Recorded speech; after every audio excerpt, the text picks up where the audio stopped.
Hello everyone, আসসালামু আলাইকুম। আজকে আমরা নবম ও দশম শ্রেণীর উচ্চতর গণিত বইয়ের একটি গুরুত্বপূর্ণ গাণিতিক সমস্যাবলীর সমাধান করব। চলুন শুরু করা যাক। রাশিটি আমাদের দেওয়া আছে, যদি 1/a³ + 1/b³ + 1/c³ = 3/abc হয়, তবে দেখাও যে bc + ca + ab = 0 অথবা a = b = c। Solution: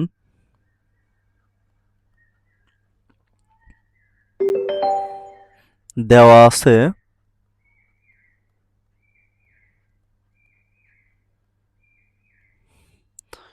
1/a³ + 1/b³ + 1/c³ = 3/abc, implies that 1/a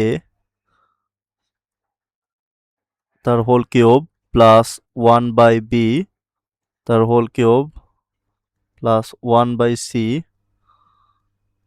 cube, আর এই পাশে 3/abc ছিল, এটাকে এই পাশে নিয়ে আসবো, অর্থাৎ -3/abc is equal to 0, implies that 1/a cube plus 1/b cube plus 1/c cube minus 3, এখন 1/a 1/b 1/c এই আকারে লিখব। 1/a 1/b 1/c, অর্থাৎ 3/abc কে লিখলাম 3 × 1/a 1/b 1/c, যেহেতু আমাদের 1/a আকারে আছে 1/b 1/c, সুতরাং আমরা এই আকারে লিখলাম। এরপরে এই এই লাইন থেকে আমাদেরকে একটি সূত্রে আসতে হবে, একটা সূত্র অ্যাপ্লাই করব। সূত্রটি হচ্ছে আমাদের a³ + b³ + c³ - 3abc। এই সূত্রটি হচ্ছে আমাদের half a + b + c into a - b square plus b - c square plus c - a square. এখন আমরা এই সূত্রটি পরবর্তী লাইনে প্রয়োগ করব। তাহলে এখানে আমাদের আছে a³ + b³ + c³ - 3abc, অর্থাৎ এই সূত্রের মতো। অর্থাৎ পরবর্তী লাইনে আমরা লিখতে পারবো half a + b + c, a + b + c, a + b + c, then 1/a - 1/b square plus a - b b - c 1/a, দুঃখিত, এটা হবে b - c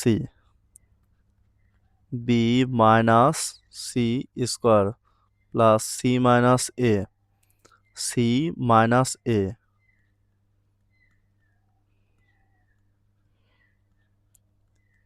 is equal to 0।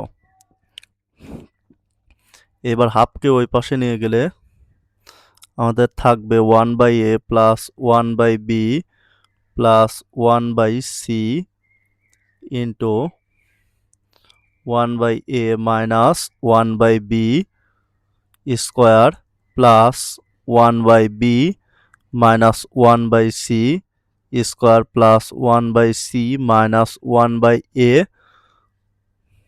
Square equal to 0। তাহলে আমরা লিখতে পারবো এইটা ইকুয়াল টু 0 অথবা এইটা ইকুয়াল টু 0। হয় 1/a + 1/b + 1/c = 0, অথবা 1/a minus 1/b square plus 1/b minus 1/c square plus 1/c minus 1/a square equal to 0। নতুন আরেকটি পৃষ্ঠা নেই। বিগত পেজে আমরা করেছিলাম এই পর্যন্ত, অর্থাৎ পরবর্তী পৃষ্ঠায় আমরা এটা লসাগু করব আর এটা আলাদা আলাদাভাবে লিখব। তাহলে আমাদের বিগত পৃষ্ঠায় ছিল, এখানে আরেকবার একটু লিখে নেই, ওখান থেকে এখানে নিয়ে আসা সম্ভব হচ্ছে না, তাই আমরা আরেকবার লিখে নিলাম। হয় 1/a plus 1/b plus 1/c equal to 0, অথবা 1/a minus 1/b square plus 1/b minus 1/c square plus 1/c minus 1/a square equal to 0। এখন আমরা ক্যালকুলেশন করব।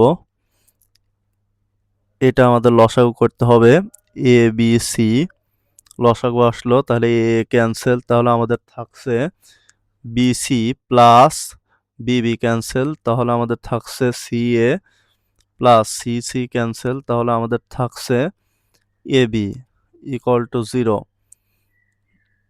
এখানে লিখতে হবে কিন্তু কতগুলো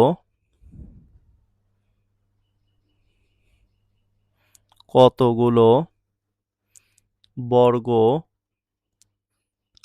রাশির সমষ্টি শূন্য হলে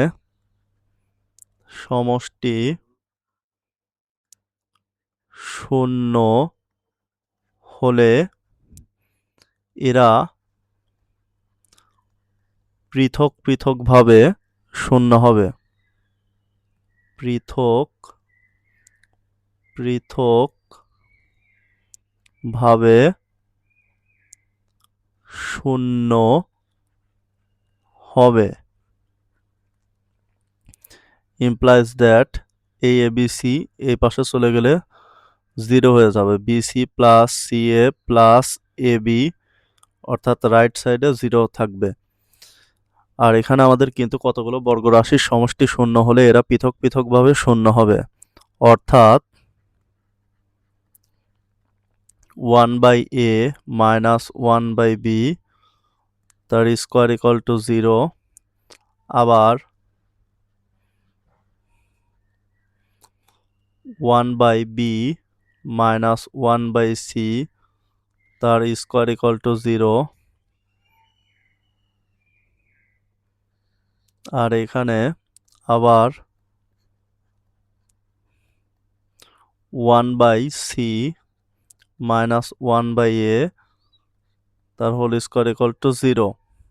তাহলে এখান থেকে আমরা লিখতে পারবো 1/a minus 1/b equal to 0।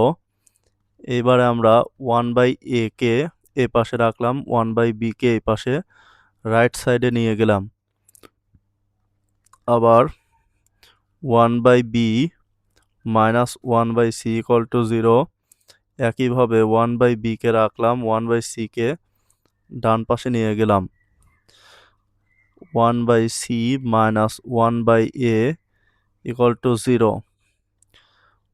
1/c কে রাখলাম, 1/a কে রাইট সাইডে নিয়ে গেলাম, এবারে উল্টায় দেব, a ইকুয়াল টু b, এখানে হবে b ইকুয়াল টু c, এখানে হবে c ইকুয়াল টু a। সুতরাং